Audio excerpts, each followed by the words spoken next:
Hello folks, in this video I'm gonna go over how to be consistent. Over the last couple months, the many of my new students, especially Ascendant and higher, Diamond Ascendant and higher, they're coming to me same question at the core, how to be consistent. That was the most common theme of my last couple coaching sessions with the students.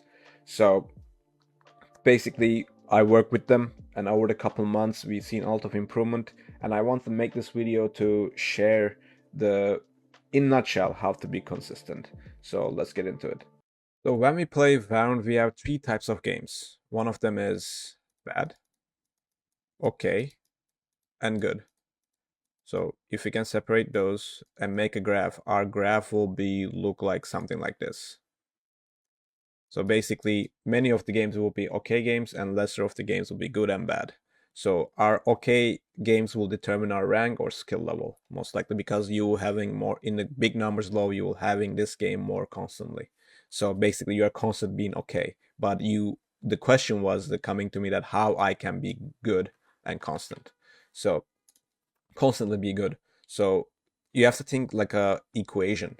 The what makes you have a good game, what makes you have a bad game. So let's say fx equal the a plus b plus c plus d whatever equal to bad. So what are these constant? So what are these variables? The if you start noticing them, the if you start noticing them and taking notes of them, for example, I will go over the very simple ones in this video. For example, you don't like to play Pearl. You're not good at it. You think you're having a bad game every time. Pearl. So there's two approach to this. How you can, so either you dodge Pearl all the time so you don't have a bad game, or you learn how to play Pearl. So let's say you look at the professional players, how they play in rank, this map Pearl, what they communicate, whatever, that you learn how to play map and you eliminate this variable in your equation. So next one, for example, having a bad mental. So for example, bad mental is the biggest issue in the being consistent. For example, b, let's say, equal to x plus y. So bad mental. So what makes you have a bad mental? What add to that to you in your game that you get tilted, or you start muting the comps, or you stop trying, basically. So what's the constants of these? For example, someone doesn't listen to my calls. For example, you say swing off me and they just swing die before they waiting your contact and you get tilted.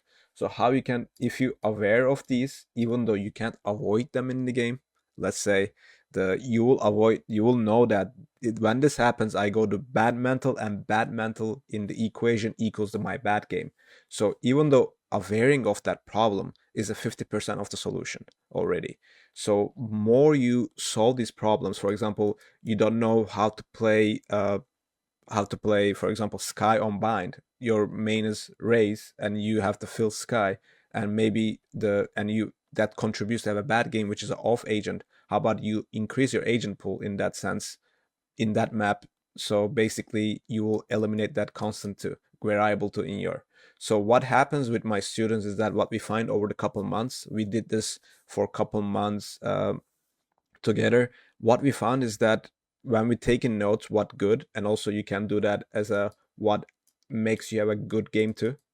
So you try to replicate what happens in this equation. For example, you communicated well, you ask for utility, or you ask for what we doing this round. So basically, good communication makes add to your good game. Whatever you need to take notes of these. You watch the games, you play good and bad, and take notes of that. What makes you have a good game? What makes you have a bad game? And be aware of these variables that will keep you more constantly constantly better performance. So what we found is that with my students is that the let's draw the graph again. So the graph become like this: bad, okay, and good. So we draw the graph again. The graph be skewed through the right. It become like that. So when we try to solve and avoid all what happened in a bad game and try to replicate what happened in a good game.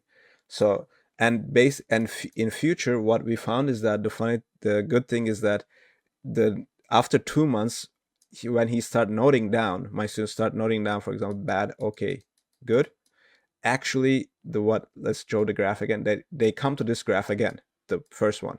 But this one, the change, for example, their okay game become a bad game, and their good game become an okay game, and they have a new good game. So basically, keep pushing yourself and also avoiding those bad games, and just keeping note of that. What's the variables of these bad and good games, and solve the bad ones, the replicate the good ones, and you keep pushing yourself in that sense. But the most important thing is that being consistent in Valorant, also mentally, that you need to be aware of the variables, because being aware already you're 50% of the solution. So you are already halfway through the solution. So that's what we found over the couple 3 months, and I wanted to share with you. You can, if you want to improve your gameplay, you can work with me, or you can do this exercise in your own games and let me know the results. I would love to hear them. Thank you so much for watching.